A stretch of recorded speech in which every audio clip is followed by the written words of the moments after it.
Hey everyone, so today I'm going to be doing a top 10 best horror movies of the past couple of years.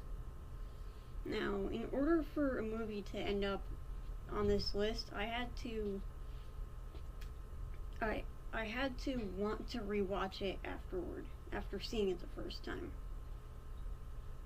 And what I mean by that is there's some times where I get out of the movie theater and instantly want to go back and see the movie again. So those movies are the ones that are on this list. But first I've got a couple of honorable mentions. The first one is Monster Summer. It's more of an adventure movie with a couple of horror elements mixed in, but it's really fun. It's got Mel Gibson, and he's great. It's got the actor who plays Finney in The Black Phone, and he is also great in this. And yeah, it's definitely a fun PG-13 adventure horror movie for Halloween time. The other honorable mention is Renfield. It's a horror comedy with Nicolas Cage as Dracula and Nicholas Hoult as Renfield. The main problem with this movie is it doesn't really balance the horror and the comedy. It kind of leans more toward the comedy side, but it's still a really fun movie. It just wasn't really scary, which was my only kind of problem-ish thing with it. So, number 10 is The Menu. This is a movie about people who go to a private island to taste a couple of different meals. And it's got some really shocking moments in it. It's another horror comedy, but this one balances the two out really well. It's got a really good mix of horror, scary, shocking elements and comedic scenes to it. It does that really well. The acting by everyone was also great. It's a good movie. Number 9 is Saw X. This is the 10th movie in the Saw franchise, and it's about Jigsaw getting revenge on a bunch of people who scammed him out of a cancer treatment. And the traps in this movie are gruesome. There were a couple of specific traps that had me almost squinting and closing my eyes because they were just so gruesome. It does a really good job of really building suspense and tension, and it definitely has a good soundtrack to kind of account for that. That Hello Zepp song that's in a lot of the movies is in this one. And it's really good, this movie. There was actually apparently a thing where the editor was editing the movie and the cops were called because the neighbors heard screaming while the editor was making the movie or editing the movie. I just thought that was kind of funny. Barbarian. It's about a woman who goes to an Airbnb type of place and is staying there for a job interview, but it ends up being double booked. And there's some things that are uncovered in the house that are rather shocking. Now, this kind of inspired some of the elements in my feature film that I've been working on over the past year and a half now. And a lot of that was from the basement stuff. There's a lot of creepy, disgusting things that go on in that basement in this movie that definitely kind of inspire my film, but it's more inspired by another film that's on this list that I'll be talking about a bit later on.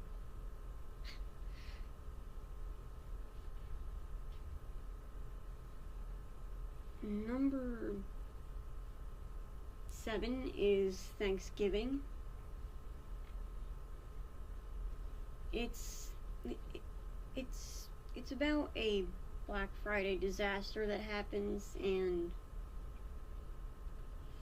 the year after that, people are being tormented by a masked killer who is tagging them on social media, and it's creepy, it's fun, and I saw this like the day before Thanksgiving, which is perfect. That just made it even better. It's got a plot twist type of thing toward the end that was pretty shocking, to say the least. Number 6 is Cuckoo. It's about a 17-year-old girl who moves in with her father at a resort, and some rather strange things happen. This movie was weird, like in a way where I left the movie theater still not really knowing what it was about or what really happened, but in a good way. Like, I love those types of movies where it just messes with your head. It's just really cool. Hunter Schafer, who plays Gretchen, the main character, did a fantastic job. And I just really enjoyed this movie. It's really fun. Number 5 is Knock at the Cabin. It's about a family who goes on a vacation to a remote cabin, and 4 strangers show up there saying that they have to make a rather shocking, crazy choice. And wow, this was a good movie. It's got Dave Bautista, and his character was just so calm throughout the whole thing that it was just eerie, and I really liked that. This being an M. Night Shyamalan movie, I was kind of hoping for more of a plot twist, but it didn't really have that, although the things that happen during that climax and the ending definitely made up for it. It was still incredibly suspenseful and fun to watch in the movie theater. I really enjoyed it. I actually took a day off from school to see it.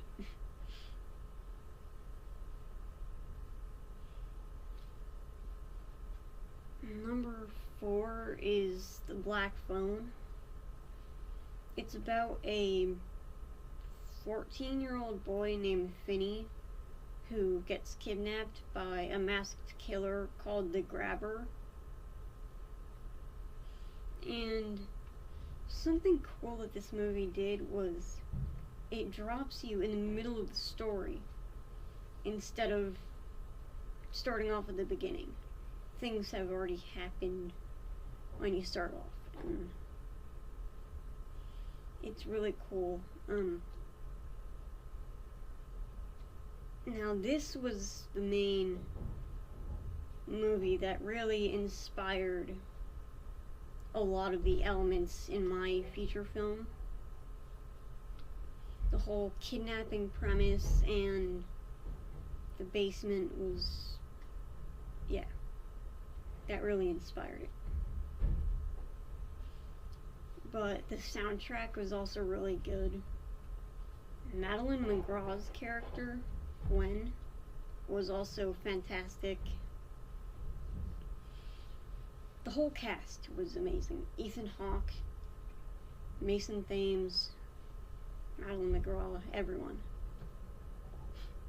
It's a really suspenseful movie, and it's definitely one of the best ones of 2022 by far. I would totally recommend watching it. Number 3 is Longlegs.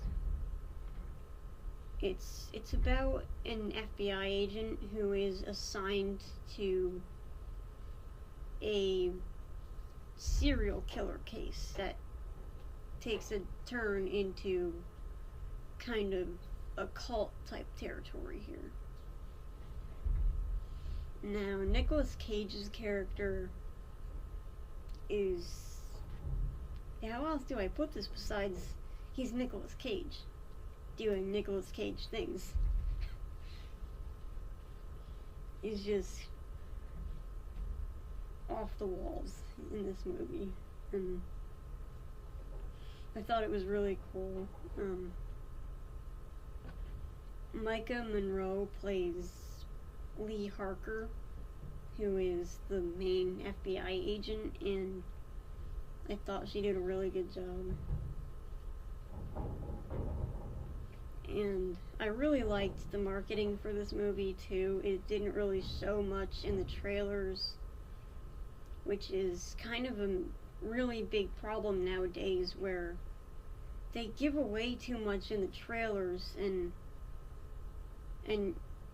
sometimes I feel like I've seen the whole movie because of how much is shown in the trailers. It's a huge problem nowadays, especially with movies like Speak No Evil and Smile 2 and Trap. Smile 2, people were guessing the plot twist from the trailer, and that was the same thing with Trap.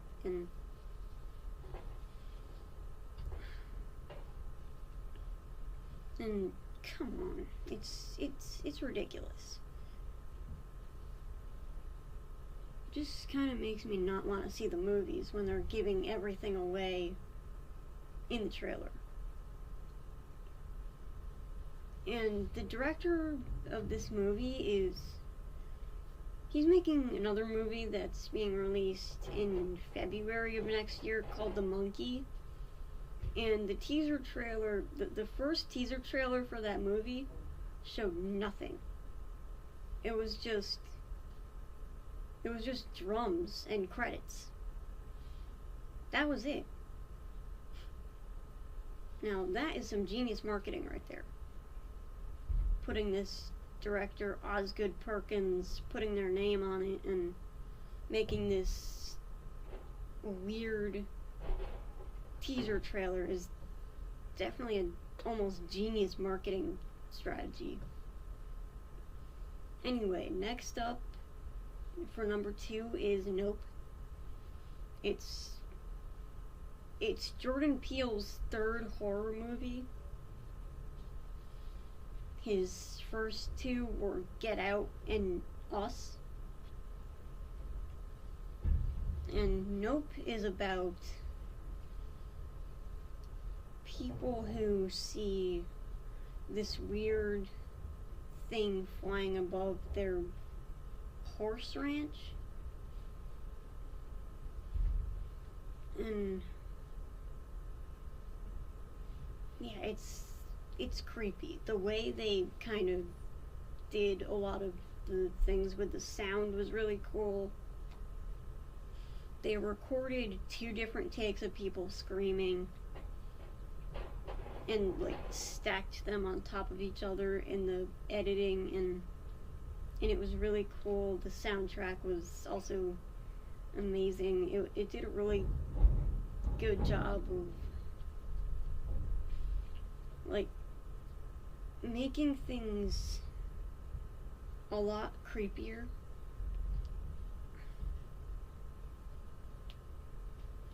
And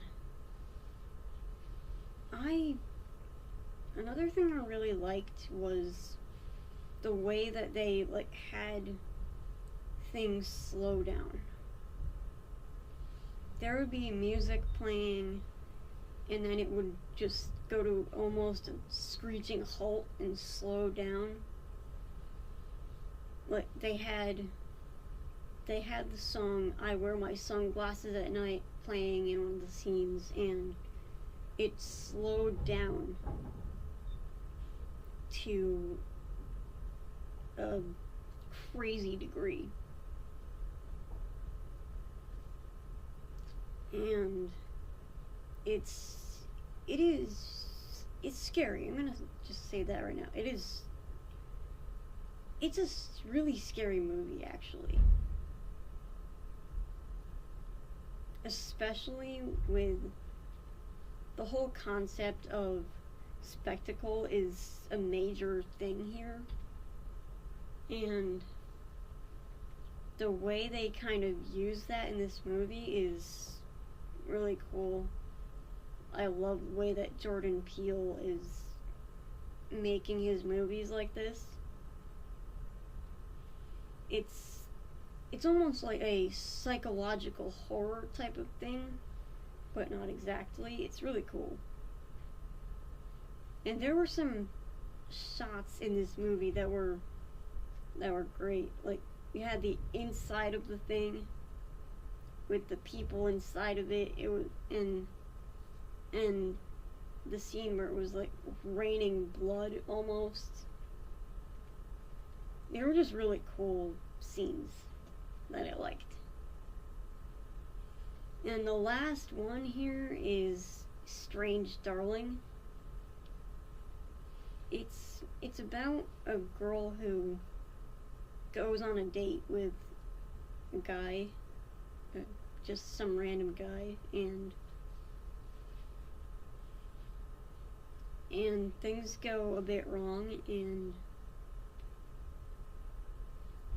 and it leads to a cat and mouse game almost of serial killer chasing someone else. And the reason I'm being so vague with this plot is because there is a major twist, and I do not want to give that away for you guys, because that would completely ruin the movie.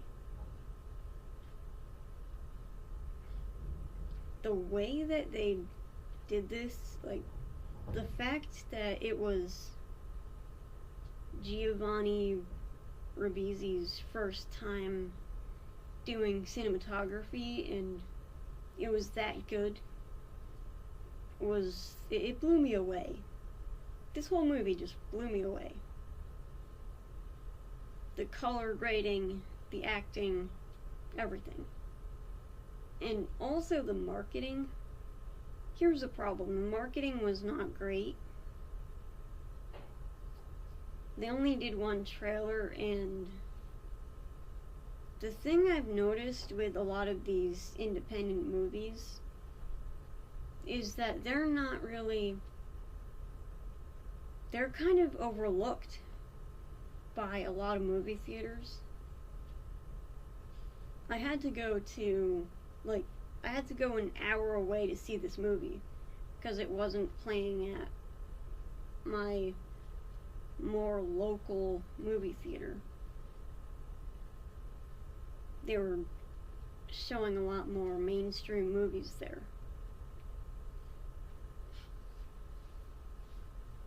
And it's sad because this movie is great, and it deserved a lot more attention than it got.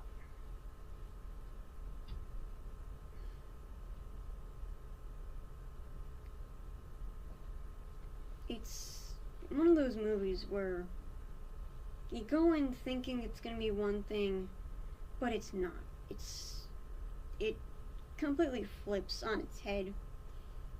It starts out, the story is told in 6 chapters, which really reminded me of movies like Pulp Fiction, in that really Tarantino-esque style of filmmaking. That's what it reminded me of. And I just thought that was really cool, because I don't see that often at all. It's really, the other thing about this movie is the soundtrack. For best original soundtrack, this movie deserves that award. A lot of the music just builds the tension in this movie. The score really kicks up. The score and the soundtrack. And when certain things are happening on screen, the music just kicks up by like several notches, I guess is the right word, I guess. And it's just really cool. It's a good movie. And that's about it, guys. I hope you enjoyed this video. But before I go, I gotta give a quick shout out to my friends Jaden and Fiona, who are working on the camera angles and the pictures. We gotta thank them in the comments, because they are doing a fantastic job, and they're amazing. And yeah, thank you everyone for watching. I hope you enjoyed this, and I will see you in the next video. Bye.